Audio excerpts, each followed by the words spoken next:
Hey, I'm Cami from the blog Tidbits at tidbits-cami.com, and take a guess at who I brought on the set with me today. Why don't you introduce yourself and let my lovely viewers know what you're going to teach them. Well, I'm Kevin, otherwise known as Mr. Tidbits, or her husband. Cami wants me here to walk you through my process for building these raised garden beds you see around us. They actually came together pretty simple. I used cedar wood to build the structure and left over tin from building our pole barn home, which saved us a lot of money since wood is, as you know, very expensive these days. Yes, I hope the audio's all right. It's a little bit breezy tonight, but let's tell them a little bit more about the process so that they can build some too if they want.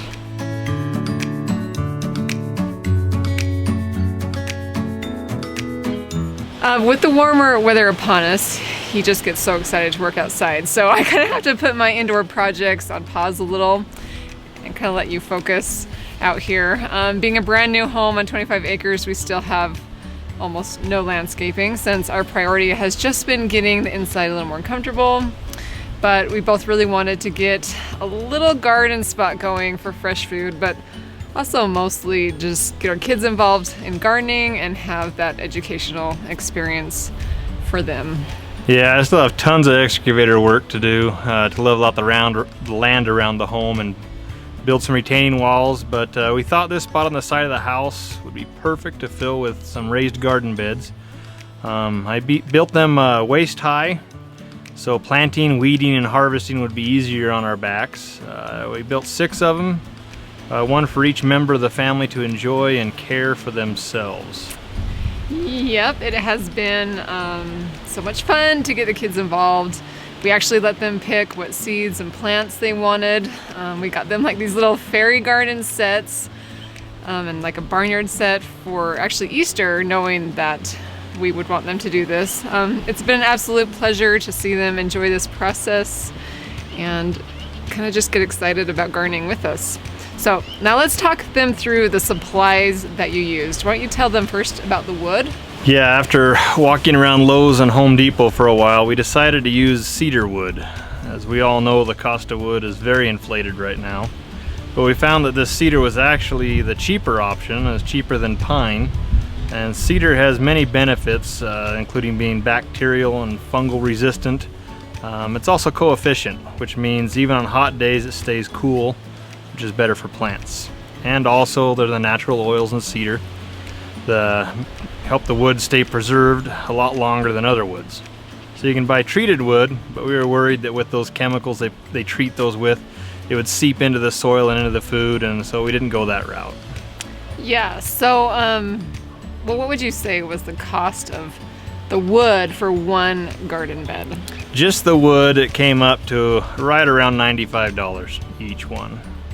All right, perfect. So now why don't you tell them a bit more about the tin and what they could do if they can't find exactly what we used. This tin was just left over for us from building the house. It is actually a tin that is made to snap together and look like a shiplap kind of style.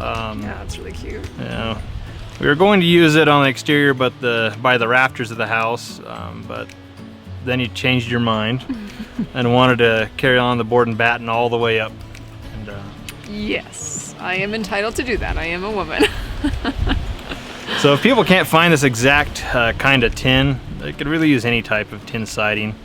And many of the places that supply the tin can they'll cut it to size for you. I think it'd still be cheaper than using just wood.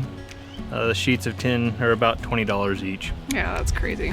Okay, so now tell them about the wood cuts and the sizes that they will need for these waist-high raised garden beds. So I ended up making the boxes to be 6 foot 4 inches long by 2.5 feet wide. I used 2x4 rough cut cedar, and I cut 4 8-foot cedar boards, 64 inches long. It leaves a 32-inch piece left over, which is perfect for the ends. Then all you need is 8 24-inch boards, which I was able to use 2 8-foot cedar boards to get all 8 pieces out of. Okay, did you do anything to prep your wood? First I used a Kreg pocket hole jig to make 2 holes on each end of the 24-inch pieces. Perfect. Now talk us through the process for building the bottom frames. Okay, I used 2 24-inch boards between 2 of the longer pieces, and then to make 4 total sides for the box, I called them frames, and then I screw the 4 frames together, making sure that the long pieces are on the outsides of the narrow pieces. Okay, so finally for the wood part was the top ledge, which we both thought would look and function nice if it was a little bit wider than the bed. Yeah, for the top I just used 2 2x6 boards and cut them 64 inches long on the short side, so on the inside of the 45-degree angles on the ends. And then I took another 2x6 and cut the 2 end pieces at 26 inches long on the inside with 45-degree angles on the end. Okay, then the last step was the tin, right? Yeah, I put a metal blade on my miter saw and I cut the tin to 28 inches long, and then I used 1-inch self-tapping screws to attach the pieces to the inside of the box. And we decided to run our tin vertically for design purposes. If you go horizontal, then you just need to cut an 8-foot piece of tin at 68 inches long for the side panels, and then you'll have a 28-inch piece left over for the ends. And you'd only need 2 8-foot sheets of tin for this total project per box. Well, thank you, Mr. Tidbits, for coming on today. This was fun for me. Was it fun for you? Always, just not very often. All right. All right, well, I hope that it was helpful and enjoyable for you as well. No matter what time of year it is, I think getting some garden beds built will always be useful and beautiful for your home. I'll have to come back on here once our garden is growing and thriving, knock on wood, and I'll just kind of show you what our kids have harvested and their fruits and veggies and even flowers. Maybe you should tell me if that is something that you would like to see, and please, if you have any raised garden tips, we are all ears. This is kind of a first for us, and we haven't always had the best garden experiences, but we're excited to learn more and figure out this new hobby. This area will be so pretty once we get all the landscaping done, and I really look forward to cultivating a garden and the love of gardening in our children for years to come. Now, if you are not already subscribed to my channel or weekly newsletter, please do so, and you can find all the links to the products we used below in the description. I'll also be adding a photo tutorial for these beds on the blog with even more details if that is more your learning preference, so be sure to head over to tidbits-camping.com to check that out.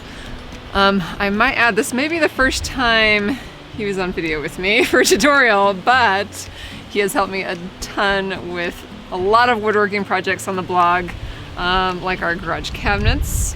You built a table saw. You even built our pole barn home.